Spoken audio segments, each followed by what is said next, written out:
નમસ્કાર, હું છું તમારો મિત્ર મહિપતસિંહ ચૌહાણ. મહિપતસિંહ પાઠશાલાના એડમિશન શરૂ થઈ ચૂક્યા છે. તમે જો કોઈ ધંધો કરવા માગો છો, તમે કોઈ સ્કિલ શીખવા માગો છો, તમારે આગળ વધવું છે પણ કંઈ સમજ નથી પડતી, તો તમે સીધા આવી જાઓ મહિપતસિંહ પાઠશાલામાં, જ્યાં તમારા માટે રહેવાનું, જમવાનું અને કોર્સ કરવાનું તદ્દન નિઃશુલ્ક છે. અને કોર્સ કર્યા બાદ ક્યાંથી આવ્યા તમે? આણંદથી. શેનો કોર્સ કરવાનો છે? મોબાઈલ રિપેરિંગ કરવાનો છે. કેટલું ભણેલા છો? 9 પાસ. કેમનો વિચાર આવ્યો કે તમારા મોબાઈલ રિપેરિંગનો કોર્સ કરવો છે? વિચાર આવ્યો કંઈક નવું શીખવાનું મન થયું. નવું શીખવા મન થયું અને અમે બેઠા હતા નીકળ્યું. અચ્છા. તો ફરી વિચાર આવ્યો કે આગળ કામ તો કરવું છે. કામ કરવું જ છે. નોકરી બોકરી શોધવાનો ટ્રાય કર્યો તો? ના આમ ટ્રાય કર્યો ઘણી જગ્યા ઉપર, પણ તો એ ફરી મેં કીધું ના. અચ્છા, ક્યાંના છો તમે? આણંદમાં. આણંદના જ છો. કયો કોર્સ કરવાનો છે તમારે? રસોઈયાનો. કેમ રસોઈયાનો કોર્સ કરવો છે? એટલે હવે શોખ છે તમને રસોઈ બનાવવાનો? એ તો છે. અચ્છા, છે જ. પણ એના પ્રોફેશનલ બેઝ પર તમે ક્યારે ગયા નહીં? ના. શોખ, ખાલી શોખ પૂરતો રહ્યો. અને તમારા શોખને ધંધો કેવી રીતે બનાવો એ તમને આઈડિયા નતો. અત્યાર સુધી તમે ક્યાંય વાંચ્યું હતું કે રસોઈયાનો કોર્સ શીખવાડવામાં આવશે એવું? ના, કોઈ જગ્યાએ નતું સાંભળ્યું. પહેલી વાર તમે એવું જોયું કે જ્યાં રસોઈયાનો કોર્સ શીખવાડવામાં આવશે. પછી આ કોર્સ કર્યા પછી તમારે પોતાનું ચાલુ કરવું છે રસોઈયાનું? હા, એટલા માટે. ક્યાં છો?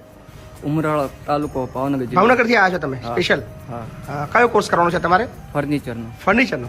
કેમ ફર્નિચરનો કરવો છે? હું 15 વર્ષથી હીરામાં જ છું, પણ હીરામાં 6 મહિને મંદી આવી જાય છે. અચ્છા.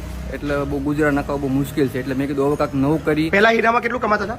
હીરામાં તો અત્યારે હાલે પેલા 10-12 હજારનું કરતો. અત્યારે અમદાવાદ બાપુનગરમાં જ રહું છું.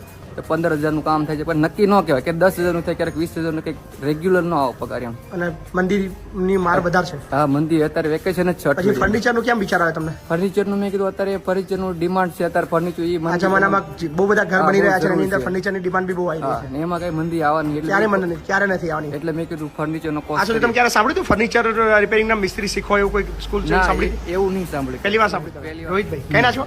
નડિયાદ તાલુકાનું સલૂણ ગામ ના છો. કયો કોર્સ કરવાનો તમારે? દરજીનો ટેલરિંગનો. અચ્છા, કેમની ઈચ્છા થઈ તમારી દરજીનું? એટલે મારી નથી, પણ મારા જીજાજી કરે એમનું પગ નથી જમણો. અચ્છા. એટલે એમના માટે હું નામ એડમિટ કરાવ્યું. અચ્છા, એમને ટેલરિંગનું કામ શીખવું છે? એવા ઘરે 1 વર્ષથી બેસી રહ્યા. 1 વર્ષથી બેસી રહ્યા છે. એટલે મતલબ જાતે બિઝનેસ કરવાનો સૌથી સરળ ઉપાય છે. એમનો પોતાનો બિઝનેસ થઈ શકે. અત્યાર સુધી કોઈ સાથ સહકાર મેડમનો. કયો કોર્સ કરવાનો તમારે? દાબેલી વડાપાવ.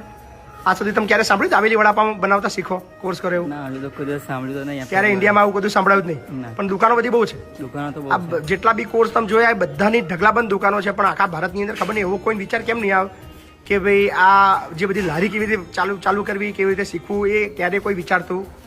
દાબેલી વડાપાવનું તમે કરવાના છો. પછી તમારે દુકાન ક્યાં નાખવાની છે?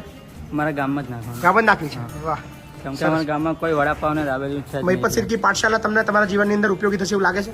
હા, લાગે છે. થઈ જશે મસ્ત. આઝાદભાઈ, શું નામ? ક્યાંના છો તમે? ચકલાસી ના છો. તમારે શું કરવાનું છે? વડાપાવ દાબેલી જ કરવાની છે. વાહ. તો એનો કોઈ અનુભવ કશું તમને છે નહીં? ના, થોડો મારા જીજુ દાબેલીનું કરે છે, થોડોક અનુભવ છે, પણ મૂડી નથી એટલે કઈ. અચ્છા, મૂડી નથી. મતલબ આઈડિયા તો થોડું ઘણું નોલેજ પણ હતું, પણ સૌથી મોટો પ્રશ્ન હતો કે ભાઈ આમાં શીખી બી જઈશું, પણ કરીશું શું શીખીને? કારણ કે એના શરૂ કરવા માટે લારીના પૈસા કે બીજું કશું આપણે જો છે નહીં. તો મહિપતસિંહ પાઠશાલા તમને લારી અને બધું સેટઅપ કરીને તમારે ત્યાં ધંધો ચાલુ કરી આપવાની જવાબદારી બી તમને લઈ રહી છે. એટલે તમને હિંમત આવી કે હવે આપણે થોડું જે આવડત છે અને પ્રોપર સ્કિલ પર લઈ જઈએ અને આપણે આ ધંધો ચાલુ કરીએ. બરાબર. ગામ કઠાણ, તાલુકો કઠલાલ. કઠાડા ગામના છો. તમારે કયો કોર્સ કરવાનો છે? સોશિયલ મીડિયાનો. કેમ સોશિયલ મીડિયાનો? કેમ કે બધાથી અલગ કંઈ કરવાનો વિચાર હતો એટલા માટે. ક્યારે વાંચ્યું સોશિયલ મીડિયાનો કોર્સ કર્યો? કોઈ એવું કંઈ નથી. ક્યારે નહીં? આની અંદર મતલબ લાઈફ સારી છે અને કદાચ આની અંદર તમને પ્રોપર ડિજિટલનો જમાનો છે, તો મેં સોશિયલ મીડિયાનું ચોઈસ કર્યું. કેટલી ઉંમર તમારી? 27 વર્ષ. ક્યાં નોકરી બોકરી કરી તમે? હા, કરી છે ને માર્કેટિંગ જોબ કરી છે. મજા નહીં આવી? ના, કશું થતું જ નહીં એનાથી? ના, જોબ બી કરી પણ જોઈએ એવી સેલરી નથી મળતી. ગુજરાન ચલાવવું બહુ અઘરું પડે. હા ને, મજા બી નહીં આવતી હોય. કારણ કે તમારો શોખ બીજો છે અને કામ તમારે બીજું કરો. પેલા સૌથી નામ કહો, તમારો જિલ્લો કયો છે? કઠલાલ. અને તમારા શોખ શું છે સૌથી પહેલા એમ કહો? શોખ અમારે ફિઝિકલનો, કારણ કે રનિંગ એવું. વાંચવાનું. કયો કોર્સ કરો છો આપણે અહીંયા? આપણે પાણીપુરીનો. કેમ પાણીપુરીનો કોર્સ? પાણીપુરી બધા બહુ છે આપણા ગુજરાતની અંદર છે, પણ વસ્તુ એ છે કે એની અંદર કમાણી વધારે છે ને પ્લસ કેમ કે બધા બહારના અહીં કમાય છે, અહીંનું કોઈ છે નહીં. આપણા લોકોનો આઈડિયા જ નહીં આવતો કે પાણીપુરી ધંધો આપણે કરાય. એમને શરમ આવતી છે. હવે એમને ખબર નહીં. આટલો જોરદાર ધંધો છે અને આટલું સરસ ચાલે છે અને માર્કેટમાં આની ડિમાન્ડ બી બહુ છે. ડિમાન્ડ પણ વધારે છે. દુઃખની વસ્તુ તમે ક્યારે સાંભળ્યું કે પાણીપુરીનો કોર્સ કર્યો કોઈ જગ્યાએ બોર્ડ જોયું તમે? ના એવું કંઈ નથી જોયું, કારણ કે પહેલી વાર જોયું. મેં પણ જીવનમાં પહેલી વાર જોયું કે કોર્સ કરવામાં આવે. આવો કોર્સ બી હોય એમ હે ને? તમને મજા લાગે છે કે તમે અહીંયા પાણીપુરીનો કોર્સ કરીને તમે દુકાન નાખશો? હા હા નાખું પાક્કું? ચોક્કસ. અચ્છા, ક્યાંના છો? વલસાડ વલસાડથી આવ્યા છો? ઠીક. શું કરવું છે તમારે? પાણીપુરીનો કોર્સ કરું છું. વાહ ભાઈ વાહ, ખૂબ સરસ. વલસાડમાં પાણીપુરી ખવડાવશો બધાને? હા મહીપત શીખી પાઠશાલાની. હા મારે બાઇક રિપેરિંગનો કોર્સ શીખવો છે. એકચ્યુઅલી એટલા માટે કે બાઇક રિપેરિંગ ફક્ત શોખ માટે શીખવો છે અને મને થોડું ઘણું એમાં અચ્છા, ઇન્ટરેસ્ટ તમને શોખ બાઇકનો છે? હા. બાઇક રિપેરિંગનો શોખ છે. હા. અત્યાર સુધી તમે કામ શું કરતા હતા? અરે ફોટોગ્રાફીનું કરતો હતો. અને આપણા ઇન્ડિયાની અંદર સૌથી તકલીફ આ છે કે શોખ આપણો શું હોય પણ મજબૂરી આપણને કામ બીજું કરાવડાવે. હા. પણ કદાચ તમને આ પહેલું પ્લેટફોર્મ એવું મળ્યું છે જે તમારો શોખ પણ પૂરો થશે અને તમને આની અંદર રોજગારી બી મળશે, તમારું કામ પણ થશે. હા તો બાઇક રિપેરિંગ તમારો શોખ હતો, કદાચ હવે તમે અહીંયા શીખીને તમે તમારો ધંધો આગળ વધારશો. બરાબર. મહીપત શીખી પાઠશાળા તમારી સાથે છે. યસ. આપનું નામ? નીતિનભાઈ નીતિનભાઈ ક્યાંના છો? કરમસર કરમસદના છો. કયો કોર્સ કરવાનો છે તમારે? ચા નાસ્તા. ચાલો સર. તમારી ઉંમર કેટલી છે? ઉંમર 62 વર્ષ. તો ભારતની અંદર કોઈ એવી સ્કૂલ છે જે તમને 62 વર્ષે એડમિશન આપે? કોઈ એવી ના, હતી? ના. આ પહેલી સ્કૂલ છે પહેલી સ્કૂલ. જે ઉંમરની કોઈ લેવા દેવા છે? લેવા દેવા. તમારી આવડત અથવા તમારો શોખ અથવા તમને જે ઈચ્છા છે કે તમે પગભર થવું છે પણ એકલા છો ને એવું લાગે છે કે બધા દરવાજા બંધ છે, કશું સમજ નથી પડતી બેઠા શું બેઠા કરવું? કંઈ થઈ શકે અને કોઈ સપોર્ટ હોય બિલકુલ. કોઈની આગળ હાથ ના લંબાવવો પડે. રિટાયર લાઈફમાં કંઈક બેઠા બેઠા થઈ શકે. ખૂબ સરસ વિચાર આવ્યો ને ફેમિલી તમારા. મેમ્બર તો સાથે જ છે જ વાહ. પણ તમારી દિલથી ઈચ્છા છે કે બેસી નથી રહેવું. બેસી નહીં ભગવાને આટલું ફિટ શરીર 62 વર્ષે પણ આપ્યું છે તેનો ઉપયોગ પ્રોપર કરવો છે. થવો જ જોઈએ. બરાબર ને?